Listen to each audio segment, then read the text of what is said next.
খুব সাধারণভাবে চিন্তা করেন যে একজন অপরাধী যদি ধরা পড়ে তাকে রিমান্ডে নিয়ে জিজ্ঞাসাবাদের কারণ কি হতে পারে। আপনি তাকে স্বাভাবিকভাবে আটক রেখেও কিন্তু তাকে প্রতিদিন জিজ্ঞাসাবাদ করেন। তাকে রিমান্ডে নিয়ে ৭ দিন ৫ দিন আগে থেকে কি করে পুলিশ বুঝে যে ৭ দিন তাকে জিজ্ঞাসাবাদ করলে জানতে পারবে, বা ৫ দিন, ধরেন ৩ দিনের মাথায় সে সব কিছু বলে দিল, চতুর্থ দিনের মাথায় যদি তাকে আদালতে প্রডিউস না করে তাহলে কি হয়। এই পুরা ব্যাপারটাই তৈরি করা হয়েছে বন্দীকে নির্যাতন করার একটা অধিকার সরকারের হাতে বা রাষ্ট্রের হাতে বা পুলিশের হাতে রাখার জন্য, এবং এটা মোটামুটি দর কষাকষির একটি হাতিয়ার।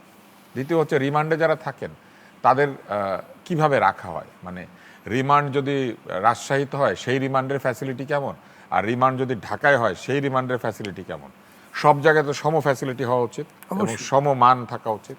আচ্ছা গেল, এইবার আসেন যদি আমরা চিন্তা করি যে তদন্ত যে করে আর আটক যে করে সে একই লোক, এটা তো হওয়া উচিত না। তদন্তকারী হবে একটি কর্তৃপক্ষ আর আটককারী কর্তৃপক্ষ হবে আরেকটি কর্তৃপক্ষ, কিন্তু এখানে তদন্ত যে করে সেই আটক করে, ফলে এইখানে একটা সহজ উপায় থাকে আর কি পয়সা কামানোর।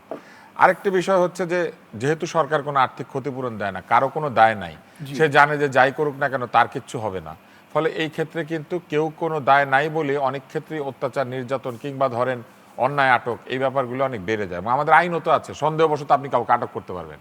সন্দেহবশত আপনি কাউকে আটক করতে পারবেন কেন?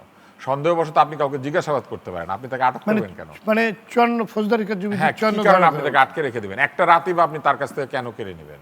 এবং আরো মজার ব্যাপার আছে, আমি আপনাকে সহজ উদাহরণ দিই।